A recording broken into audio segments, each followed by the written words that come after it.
If you look at 95% of the ads in the Toronto Star for realtors, here's what you have. It's a big ad. The ad was very expensive. It's a picture of a building. Okay? You got a picture of a building. Let me tell you who gets excited about that. The developer does because it's an ego boost to them. And the architects that designed it, that means something to them. To the rest of us that are looking for a place to live, we don't care about the exterior because you're never going to see that view anyway. Okay? They're not connecting with you emotionally. They're not creating a feeling. Now, if you look at some of the great car companies and some of the great companies, advertising companies, what they do is they create a feeling.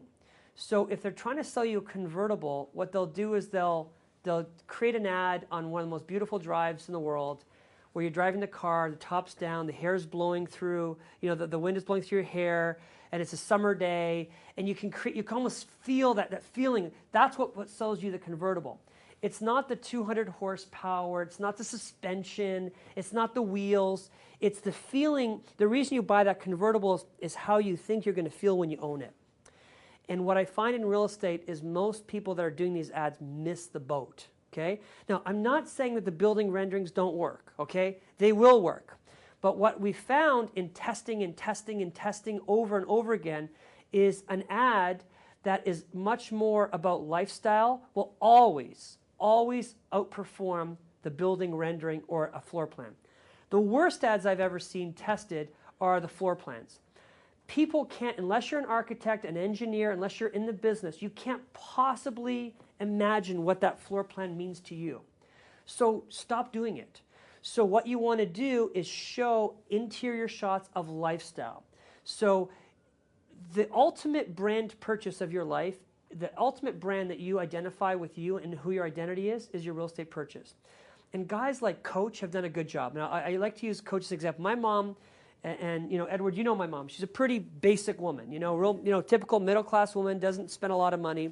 She comes to visit me in Florida. She comes back with this really expensive Coach purse.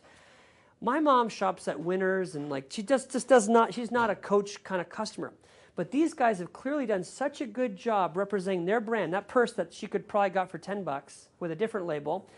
But what happened was, emotionally, they created such a good, that she thought she'd feel better about herself, and she'd feel better by owning the Coach purse.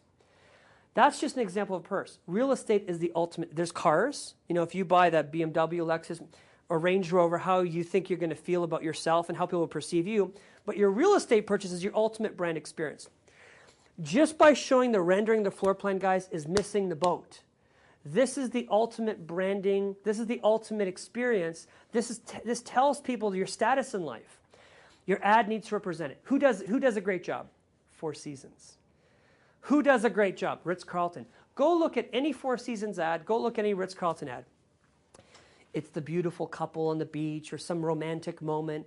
These guys understand how to paint the magic. They know how to paint the picture of the aspiration, the dream. Okay? They're not showing you floor plans of the rooms. Okay? It's about the emotional side. It's not about logic and reason, guys. People don't pay $500 a foot because it's logical. It makes no sense. Okay? It doesn't really make any sense. You've got to sell the dream. You're selling lifestyles here. It's all emotional. You've got to create the feeling. If your marketing pieces are not creating an emotional lifestyle, if they're not creating that, you got to throw them out. They're not going to work. One thing I would suggest to you is there is no one buyer segment for your product. One of the big mistakes is I go to these meetings, they're like, well, here's our brand statement. And it's this one statement for everybody. Well, whenever you have one tagline for everybody, you're wrong 9 out of 10 times. Because in Toronto, for example, there's so many buyers. You've got a first-time buyer. The first-time buyer has such different wants and needs and desires. Then you've got this empty nester. You couldn't think of two more different animals. Totally different. But yet you're trying to use the same imagery for the first-time buyer and the empty nester. You're trying to use the same taglines. These people came from a different generation. Okay? These people have different, they don't even listen to the same music. And you're trying to create the same website for both segments? Guys, this doesn't make any sense. Once you get a little bit more sophisticated in your marketing, you realize, okay, we've got three different buyers. We've got investors. Investors have a totally different mindset as the single, as the first-time buyer, as the empty nester. Totally different. So let's pretend you only had three different buyer segments. Unfortunately, you have to create 3 different messages. The good news is it's not expensive. Because most of this is digital, you're going to create a different web experience for the investors, a different web experience for the first-time buyers, and a different web experience for empty nesters.